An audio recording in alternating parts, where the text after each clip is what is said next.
SecurityVIP is the official podcast of the security industry, from manufacturers to end users and everything in between. SecurityVIP is your home for nothing but the truth. You think you know me?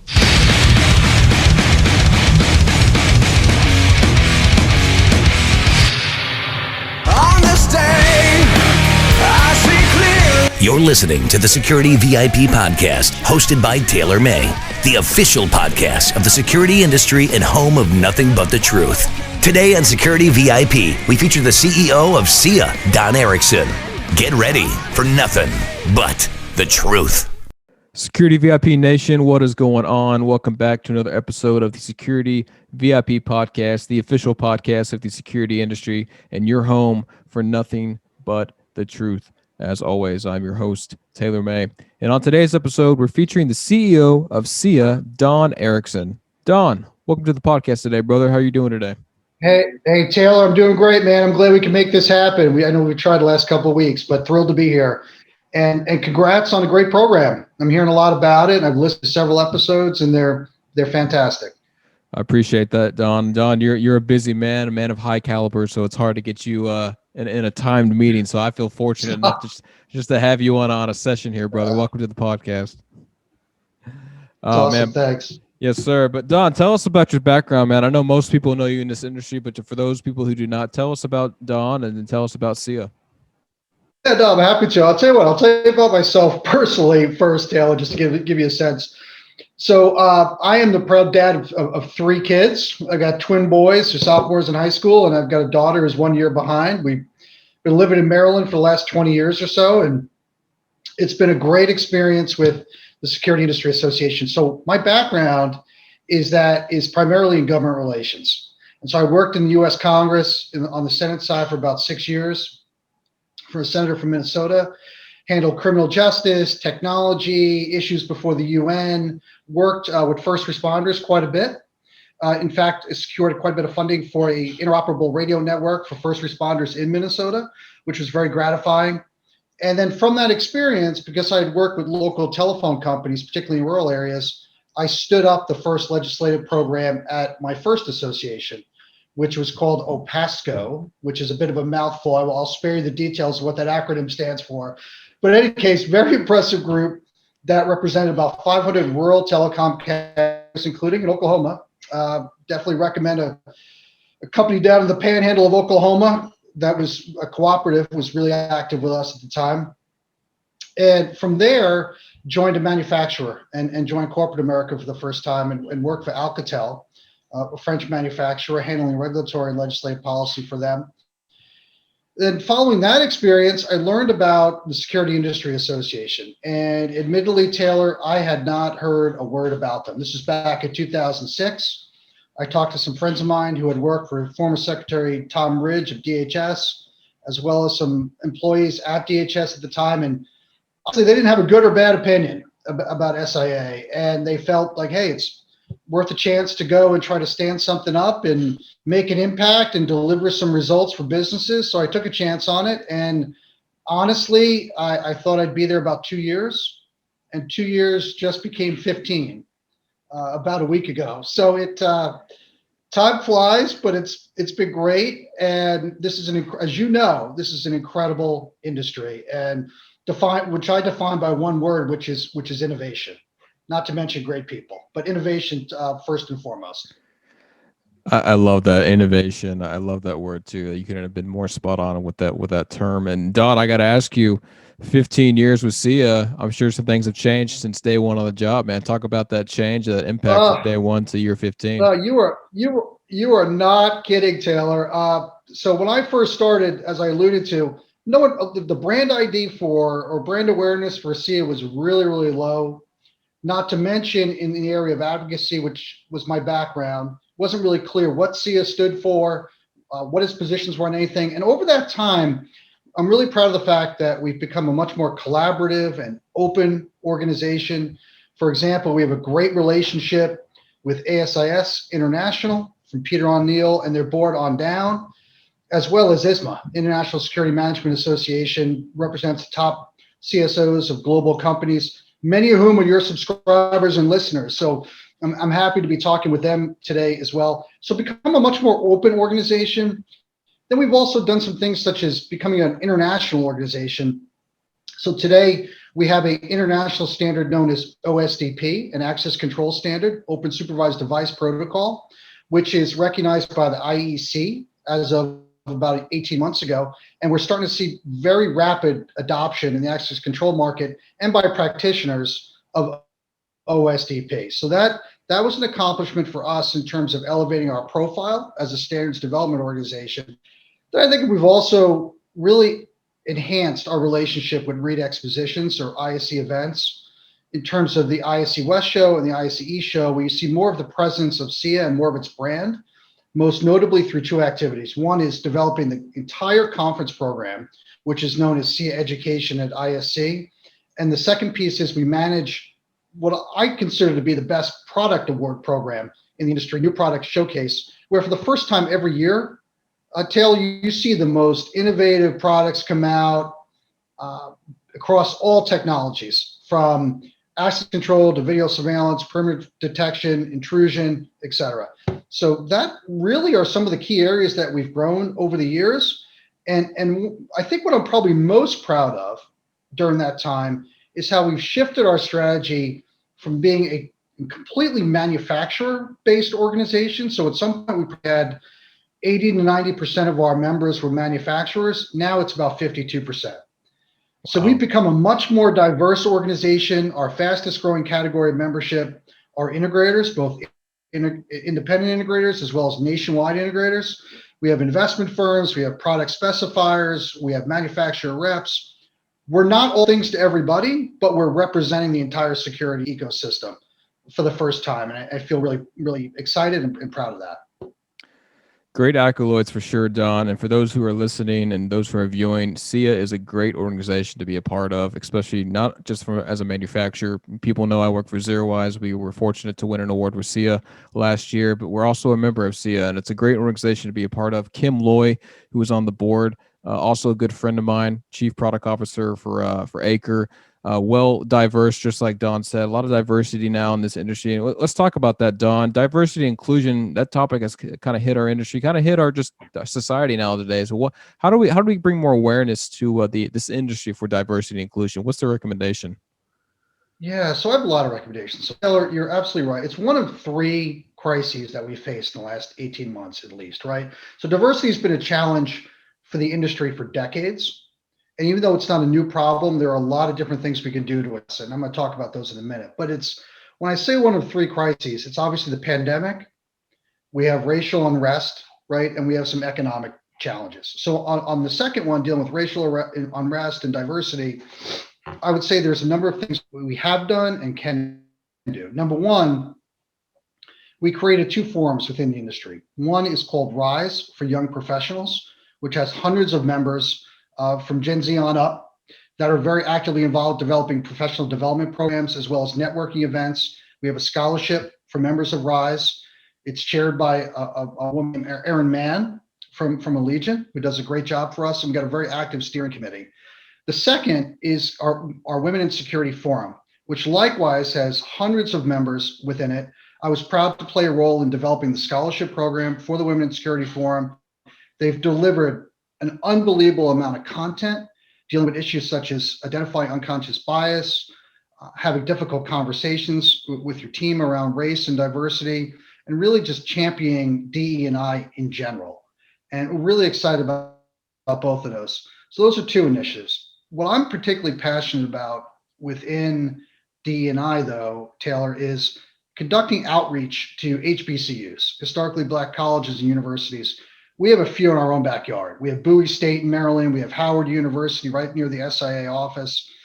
And long before the racial unrest started occurring, and about a year ago, we had a plan that we initiated called Adopt a College within SIA, where we're going to we started reaching out to HBCUs as well as community colleges and schools located in areas that are very urban, very diverse populations, to promote the industry. And hopefully we'll talk a little bit about that during this conversation. But the point is to make the industry more of a viable source of employment for diverse populations and student bodies across the country. So that's another step we've taken. And then Taylor, most recently, that an initiative that we developed that we're very excited about. It's very popular. It's called Time. And that's Time, Inclusion, Mentoring, and Education. It's a new mentoring program we've developed, and the response has been incredible, both from prospective mentors as well as mentees. So you can look for more information about how we're matching up mentors and mentees, but when we talk to members and when we talk to individuals throughout the industry, mentoring is really a key to success. I'm sure you've had mentors in your life, right? You wouldn't have this podcast or a great job at Zero Eyes without mentors, aside from your own talent. And likewise, I've certainly had mentors during my time that have led me to this position. So I think those are some of the things we can do, but it's something that we always, Taylor, have to work at. And I think one of the things that's missing in the industry, though, is real clear data on how well our companies are doing in terms of fostering diversity. So, for example, there is an initiative for publicly traded companies before the Securities and Exchange Commission, or SEC, that would mandate diversity within publicly traded boards. And the state of California has passed a similar law. There are things we can do to complement that effort. That's an ongoing rule that's being developed. But helping our companies better share within their annual reports and to demonstrate their commitment to not only DE&I, but corporate social responsibility, what they've done to diversify their workforce and what those stats look like and what their specific goals are, I think is really, really important. I heard a webcast or participated in a webcast several months ago where Mike Ford, who's an executive with Microsoft, also one of our member companies, talked about the importance of setting goals within diversity. And I think SIA and the industry can work together in that regard and hopefully produce really good data. It ties back to my point about promoting the industry to diverse audiences and showing them that this is an industry that's serious about diversity. A lot of great resources there, Don, that you just mentioned. And when it comes to this topic, I think you know this, but I played football at Oklahoma State University. So I played college football. And when it comes to D&I always kind of relate to kind of that locker room mentality. We're just a bunch of guys working towards a common goal. And you got different kinds of backgrounds, ethnicities, skin color, but it doesn't matter, because we're all working towards the same goal. We want to win a game. We want to win the championship. Want to go to a big bowl game.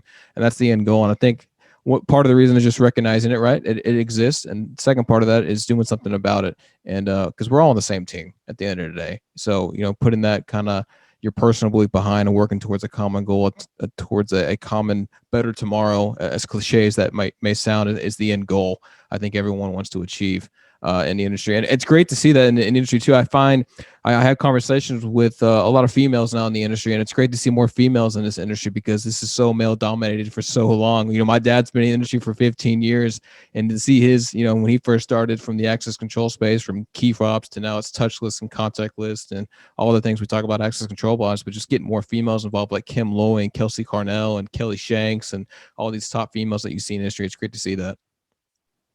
Yeah, so Taylor, two things. First of all, I did my homework too. So that's why I noted that Oklahoma telephone company earlier. Oh man, here we go. But secondly, no, you're absolutely right that a lot of progress has been made. I can think of some great executives too. Deb Spitler with HID, Sandy Jones, of course, Kim Loy's incredible and very supportive of the industry and active within SIA. But also, I'd point out to you that 40% of our board, to show the progress we've made, 40% of our board is female or female executives. And I say that not to cite a stat in terms of a quota. These are incredibly qualified individuals, but it does show organically the progress that you can make when you're committed to doing it.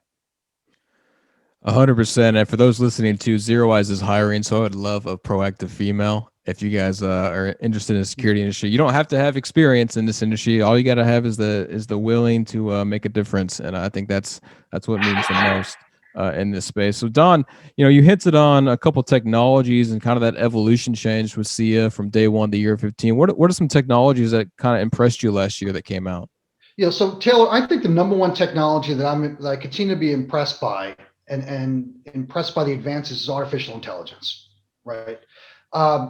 SIA every year produces a document called SIA Megatrends, which is more than a document. It's a strategy. It provides direction to the industry about where technology is going. But if we look back the past year, man, think about it. So a year ago at this time, we were even wondering whether or not security was considered essential, right? And we had that battle working with executives and DHS to make sure we were declared essential. But apart from that, in that year's time, what we've seen is just this, I go back to my original point, this unbelievable level of R&D and investment and cutting edge technology, and yes, innovation, again, to be redundant, but AI is top of the list, and you see it in different forms, right? So it could be something as simple as AI detecting whether or not that's a gun or a baseball bat or something else, right? On a K through 12 campus. I see somebody walking around my office building. What are the anomalies with that outside? What is that telling me?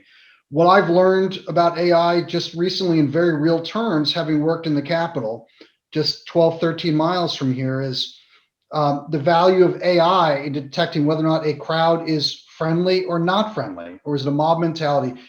And also in the COVID, think about COVID, Taylor. I mean, just during this pandemic, we now are using AI for things such as heat mapping and determining whether or not a certain number of people can fit into a room and whether or not they're wearing a mask. And so those are things we didn't even think about a year ago in terms of the use of AI, in terms of how it's being used how it has been used during the pandemic period. So absolutely impressed by AI and corresponding video analytics. I'll answer it a different way. And so that's what I'm most impressed by. I'll tell you what I'm most concerned about. I'm most concerned about the threats to the innovation that have occurred with facial recognition technology. Okay, we've seen incredible investment in FR. And if you look at the NIST product testing program, which is the gold standard in testing for the reliability of facial recognition technology, you're seeing substantial changes and improvements in the reliability of FR, particularly as it relates to minority populations and the accuracy of the technology. Of course, not any biometric technology is going to be perfect, not 100%, but absolutely we're seeing improvements. And my concern is that there continues to be a lack of public awareness about the good that facial recognition can provide or does provide in terms of finding missing children, in terms of combating human trafficking, in terms of efficiency at airports. And what's going to happen is we're going to continue to see this proliferation of ill-advised, haphazard proposals that would completely ban the use of FR both by the private sector and the public sector. We've done that in Oregon, city of Portland. We've seen it in communities all around Brookline, Massachusetts, all around the country.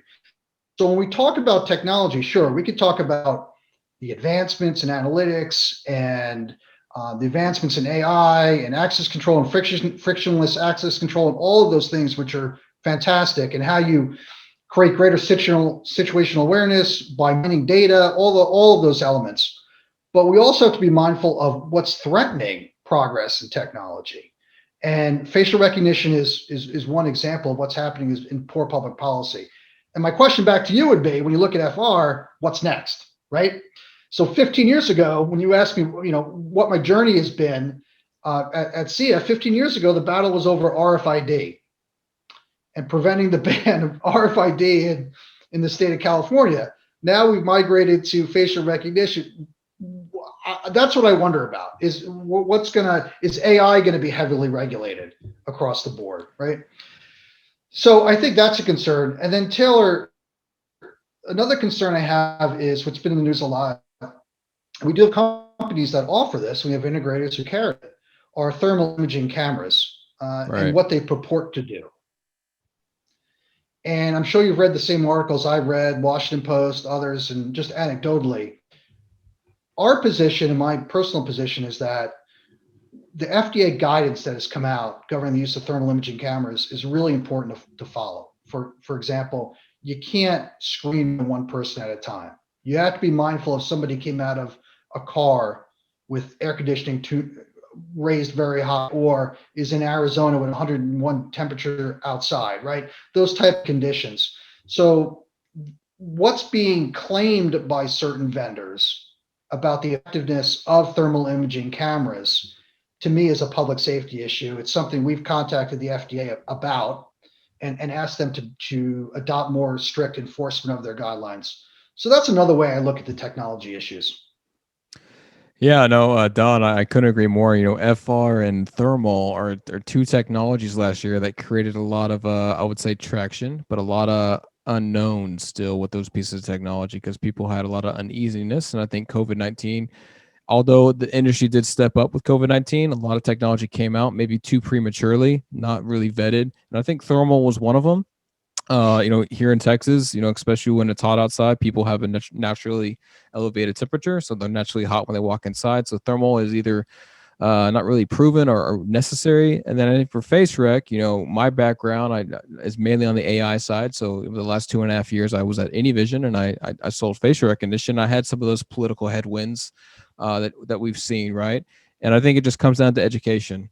And JC Pals, when I first had him on my podcast from VP of Boonedum, he said, Taylor, people buy from people and people buy from people who they trust. So I think it's important for an industry, for end users and even integrators to trust the manufacturer when it comes to a certain technology. Look for the keys, the unknowns, and also what the flaws of that technology. But it's also understanding the kind of people that they employ too. So, with FaceRec, it's a sticky situation. And what I always tell people is, you're automatically being watched wherever you go. You have no right to privacy in a public setting. So if you go to a gas station or a shopping center, a mall, retail center, there's cameras watching you, recording you. Now, whether or not the face rec system knows you, that it doesn't know you unless you're important to the system. So I think the issue with face rec in the past is companies like big tech giants like IBM and Amazon, they came out with their own algorithm, and it kind of really poisoned the face rec market because those algorithms were open sourced and it misidentified people of color, and it got a bad taste in people's mouths. And I think when you educate people on what the technology does, what it can do, just like you said, with picking up lost children, identifying sex offenders, or unknowns, some people like that, it has a great use case, but it's got to be used properly. And I think there's got to be proper legislation behind it to support it, technology moving forward. Now, you did hint on what's next in the industry. That's a really, we could talk about that on a whole podcast. But I think from AI perspective, since what I deal with, I think LiDAR is making a big push now in this industry. And my wife, she works for a construction company, and they use LiDAR drones. And I think LiDAR, you're going to see LiDAR hit our industry in a very unique way. I think it's still too early, but I think that's kind of the next wave, potentially beyond AI. AI is still so new; it's still unknown. There's a lot of education behind it. But as these analytics evolve with things on the edge and the cloud and everything we talk about, I think you're going to see LiDAR kind of make that shift. I don't know if you agree with that, but that's what I see. I think you're right. I think you make a good point. I think my point with that, I agree with you, is that at what point do we become concerned that when technologies proliferate like that, they become overly regulated, right? Yeah. And that's my concern going forward. When I say what's next is, okay, RFID to FR, what are we going to regulate? What is government going to go after? Yeah. And so that's my concern about the future of technology. No, I agree. And with COVID-19, we're still, dealing with that today, unfortunately. But Don, how have you personally adapted with COVID-19 and this pandemic? Well, I'll tell you, first of all, I think striking a better work-life balance, right? I think we've all tried to do that during the pandemic. And I think last year, for example, I set an all-time high number of miles run. I've run a bunch of marathons in the past. So yeah, absolutely. I've not done one in Oklahoma yet, but I've done it in the area, New York, and hopefully Boston one day, but training for Chicago right now. But I think personally that was a big help to me. Secondly, more time with the family, right? It was obviously a silver lining that came out of COVID. In terms of the industry, I couldn't have been more proud of the industry, as I mentioned earlier, about how we came together around the essential worker issue. I think there are a lot of companies who did great things for first responders and the healthcare communities and so forth, but how we continue to fulfill our mission to protect people and assets during this period and didn't hesitate was something that I was particularly happy with. And then in terms of SIA, we didn't let our foot off the pedal, to be honest with you, Taylor. We delivered an incredible number of pieces of content, both obviously online as well as publications. For example, we did guides to K through 12 security funding, where to find grants, for an update there. We focused on what does the cannabis market look like. It's an emerging market still for a lot of companies. So we took a deep dive into what the regulatory requirements are there. So providing value during the COVID period was definitely a priority for us. That's great to hear and see. What's next though with you guys? What's goals for 2021 with SIA? I know you got to share some news here.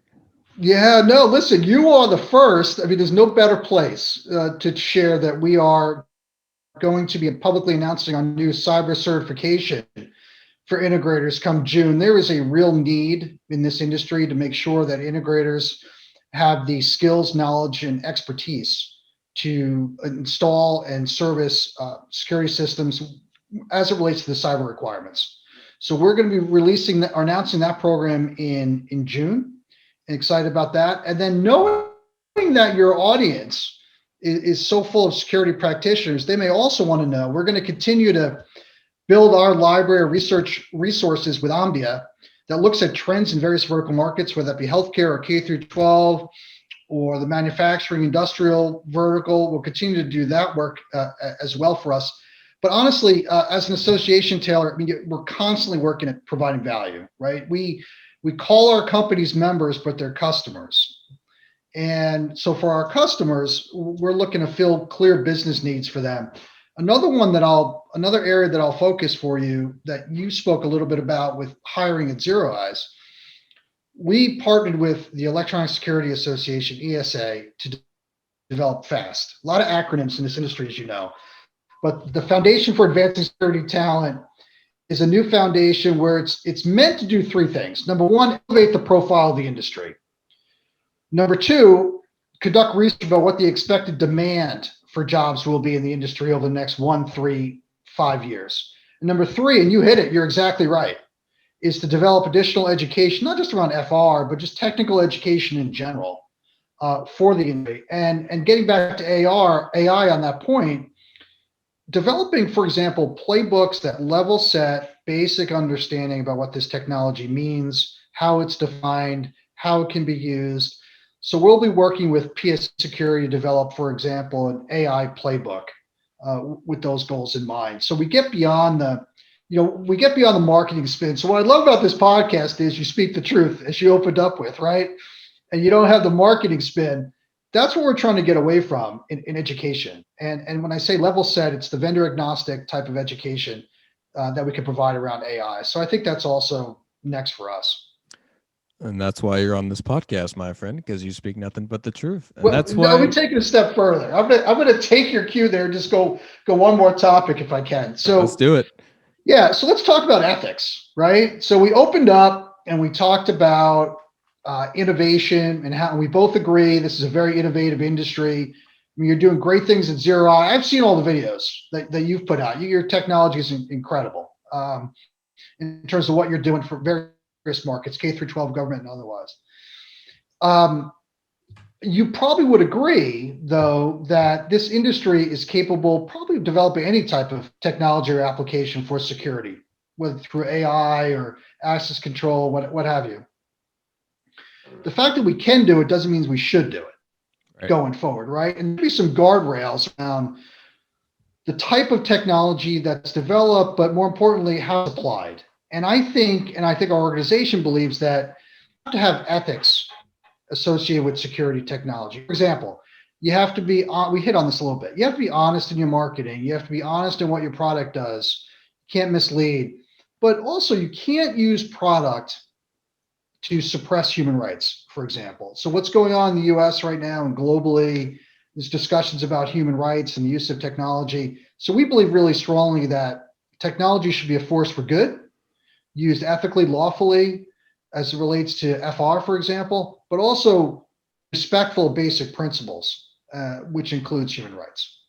So I'll throw it back to you. I mean, in terms of the topic of ethics and how businesses should operate, I mean, I think those are some of the key elements that we think our members should have and have developed principles and conditions for membership around it.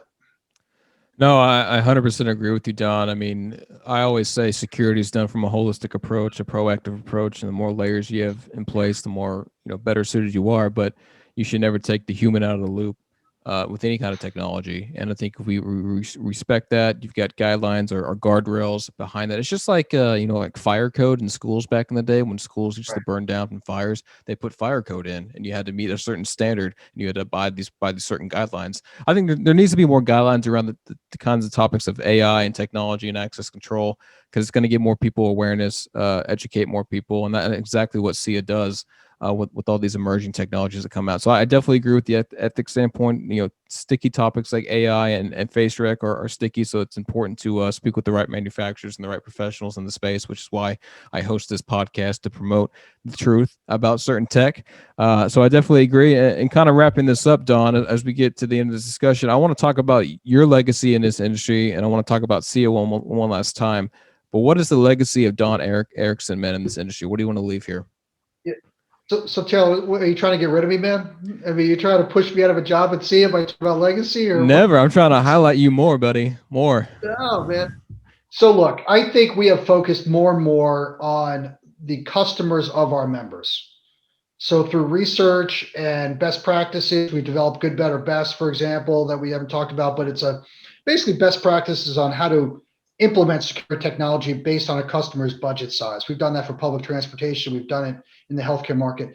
My point being, I think we've done a lot in vertical markets and again, our customers of our members. So we serve our members, but also their customers, and help them to be more successful in the eyes of their customers. And then secondly, I would say we're just simply a much more open organization. We are welcome. We welcome ideas. We try to act on those ideas. We'll collaborate with different organizations. Terrell, I'll tell you, there was a period probably about 15 years ago where we couldn't even speak to ASIS under my predecessor. So we've come a long way. That's a story in itself, and we do another podcast one day. But I think just openness is really important, and platforms like this help. I mean, you're reaching an incredible audience, so I'm happy to be a part of it.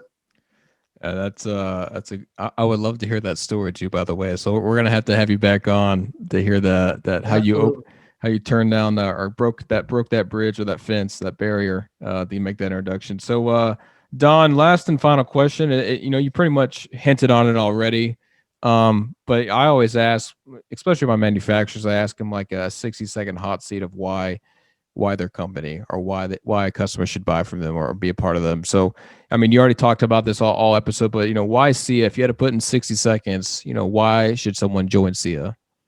SIA is involved in the issues that matter. SIA is focused on solving business challenges, from workforce development to technical education to providing direction about technology. That's why you should become a member of SIA. Having said all that, I'm really proud of the collaboration we have with other associations. ASIS does great work, ESA, TMA. My main message, Taylor, I'll end with is value associations. You can get a lot out of them. I hope it's SIA, but if it's not, you have some great ones to choose from as well. I love it, Don. These get better every episode, and I love the bold statements that you just made right there. So, Don, if people want to get more involved with SIA, what's the contact information, website, email, phone number? What does that look like? Yeah, so Taylor, thanks. SecurityIndustry.org is the best way to learn more about SIA, and I'm happy to be reached at d.erickson@securityindustry.org. But what I also hope happens is that people are going to watch this podcast. They're going to contact you, Taylor, and they're going to ask for a referral into SIA. And so we'll make sure that Zero Eyes gets all the credit for that. We'll definitely be promoting SIA, not just with my podcast, but with Zero Eyes as well. And Don, I want to thank you again for hopping on today. It was much expected. This won't be the last time of Don Erickson on my podcast. My listeners and viewers, just wait for another episode to come out.